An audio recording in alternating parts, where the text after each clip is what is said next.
ನಮಸ್ತೆ ಕರ್ನಾಟಕ. ಅಂತೂ ಇಂತೂ ಪ್ರೀತಿ ಬಂತು ಹೇಳ್ದಂಗೆ, ಅಂತೂ ಇಂತೂ ಲಾಸ್ಟಿಗೆ ನಾನು ಇಫಾ ಚಿಕನ್ ಮಾಡ್ದಂಗೆ. ಸೊ ಇವತ್ತು ನಾವು ಮಾಡ್ತಿರೋದು ಇಫಾ ಚಿಕನ್.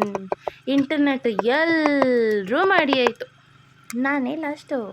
ಹೆಚ್ಚಕ್ಕೆ ಇವತ್ತು ಮಾಡುವ ಇಫಾ ಚಿಕನ್ ತಿಂದುಬಿಟ್ಟು ಹೇಳಬೇಕು ನೀವು, ವಾ ವಾ ಏನು ಚಿಕನ್ ಅಂತ. ತುಂಬ ಚೆನ್ನಾಗಿತ್ತು ಆಯಿತಾ. ಮನೇಲಿರೋ ಸಿಂಪಲ್ ಇಂಗ್ರೀಡಿಯೆಂಟ್ಸಲ್ಲಿ ಮಾಡ್ಬೋದು. ಸೊ ಫಸ್ಟ್ ನಾವು ಚಿಕನ್ನ ಬ್ರೆಸ್ಟ್ ಪೀಸ್ ಮತ್ತು ಥೈ ಪೀಸ್ ತಗೊಂಡಿದ್ದೆ ನಾನು. ಅದಕ್ಕೆ ಚುಚ್ಚಿ ಚುಚ್ಚಿ ಚುಚ್ಚಿ ಚುಚ್ಚಿ ಚುಚ್ಚಿ ಚುಚ್ಚಿ ಚುಚ್ಚಿ ತೂತ ಮಾಡಿದೆ, ಸೊ ದಟ್ ಮಸಾಲ ಎಲ್ಲ ಚೆಂದ ಹೀರ್ಕೊಳ್ಳಿ ಅಂತ. ಫಸ್ಟ್ ಒಂದು ಪ್ಲೇಟಲ್ಲಿ ಒಂದು ಹಾಫ್ ಕಪ್ಪಷ್ಟು ಮೊಸರು ಹಾಕಿದೆ ನಾನು. ಅದಕ್ಕೆ 1 ಟೇಬಲ್ ಸ್ಪೂನ್ ಚಿಲ್ಲಿ ಪೌಡರ್, ಇಲ್ಲ 2 ಹಾಕ್ತೆ, I am sorry. So 2 tablespoon chilli powder ಹಾಕಿದ್ಮೇಲೆ half tablespoon pepper powder, ಅದಾದಮೇಲೆ ಗರಂ ಮಸಾಲ ಹಾಕಿದೆ, ಅದು ಒಂದು ಹಾಫ್ ಟೇಬಲ್ ಸ್ಪೂನ್ ಹಾಕಿದೆ ನಾನು. ಮತ್ತು 1 table spoon ginger garlic paste ಹಾಕಿದೆ. ಜಿಂಜರ್ ಗಾರ್ಲಿಕ್ ಪೇಸ್ಟ್ ಹಾಕಿ ಚೆಂದ ಮಿಕ್ಸ್ ಮಾಡಿ. ಇದನ್ನ ನೀವು ಕ್ಯಾಂಪ್ ಫೈರ್ ಇಲ್ಲ ಅಂದರೆ ಯಾವುದಾದ್ರೂ ಒಂದು ಗೆಟ್ ಟುಗೆದರ್ ಫ್ರೆಂಡ್ಸ್ ನೀವು ಒಟ್ಟಿಗೆ ಮೀಟಪ್ ಆಗುವಾಗ ಮಾಡ್ಕೊಳ್ಳಿ, ತುಂಬ ಚೆಂದ ಬರುತ್ತೆ.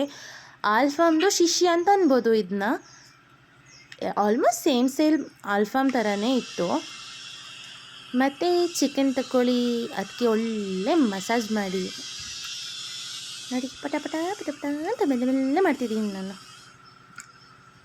ಸೊ ಸ್ಕಿನ್ದು ಅಂಡರಲ್ಲೆಲ್ಲ ಹಾಕ್ಕೊಳ್ಳಿ, ಸೊ ದಟ್ ಚೆಂದ ಮಸಾಲ ಹೀರ್ಕೊಳ್ಳುತ್ತೆ.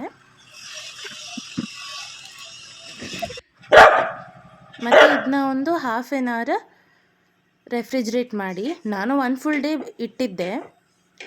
ಮತ್ತು ಒಂದು ತವ ತಗೊಳ್ಳಿ, ನಾನು ಗಾರ್ಲಿಕ್ ಬಟರ್ ತಗೊಂಡಿದ್ದೆ. ನೀವು ಬೇಕಿದ್ರೆ ನಾರ್ಮಲ್ ಬಟರ್ ತಗೊಳ್ಬೋದು ಆರ್ ಆಯಿಲ್ ಯೂಸ್ ಮಾಡ್ಕೊಳ್ಬೋದು. ಮತ್ತು ಚಿಕನ್ ಇಟ್ಟೆ ನಾನು. ಲೋ ಫ್ಲೇಮಲ್ಲಿ ಇಡಿ ಆಯಿತಾ, ಇಲ್ಲ ಅಂದರೆ ಫುಲ್ ಕಿರಿಂಚಿ ಹೋಗುತ್ತೆ.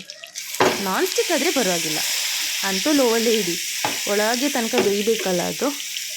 ನೋಡಿ ಎಷ್ಟು ಕ್ರಿಸ್ಪಿಯಾಗಿದೆ, ತುಂಬ ಕ್ರಿಸ್ಪಿಯಾಗಿತ್ತು ಆಯಿತಾ. ಆ ಸ್ಕಿನ್ ನೋಡಿ ಹಿಂಗಿತ್ತು. ಫಸ್ಟ್ ಆಫ್ ಆಲ್ ನಾನೊಂದು ಸ್ಕಿನ್ ಲವರ್ ಆಯಿತಾ. ಯಾರಿಗೆಲ್ಲ ಸ್ಕಿನ್ ಇಷ್ಟ ಆದವರೆಲ್ಲ ಕಮೆಂಟ್ ಹಾಕಿ. ತುಂಬ ಚೆಂದ ಇತ್ತು.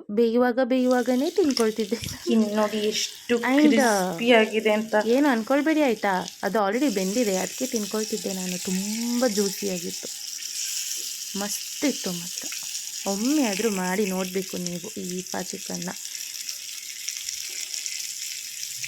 ಹೀಗೆ ತಿನ್ಬೋದು, ಈ ಮಸಾಲ ಬೇಕು ಅಂತ ಸಹ ಇಲ್ಲ. ಅಂದರೆ ಮಸಾಲ ಅಂದರೆ ಈ ಮೇಯೋನೀಸ್ ಥರ. ಸೊ ಅದಕ್ಕೆ ಚೀಸ್ ಸ್ಲೈಸ್ ಬೇಕು. ಬಾಯ್ಲ್ಡ್ ಎಗ್ಗು ಒಂದು 4 ಹಾಕಿದ್ದೆ. ಗಾರ್ಲಿಕ್ ಒಂದು 4 ಸಾಕು, ತುಂಬ ಹಾಕಬೇಡಿ, ಗಾರ್ಲಿಕ್ಕಿ ಟೇಸ್ಟ್ ಆಗಿಬಿಡುತ್ತೆ. ಮತ್ತು ಫ್ರೆಶ್ ಕ್ರೀಮ್ ತೆಕ್ಕೊಂಡಿದ್ದೆ. ನಿಮ್ಮ ಹತ್ರ ಅದಿಲ್ಲ ಅಂದರೆ ಮಿಲ್ಕ್ ಹಾಕ್ಕೊಳ್ಳಿ.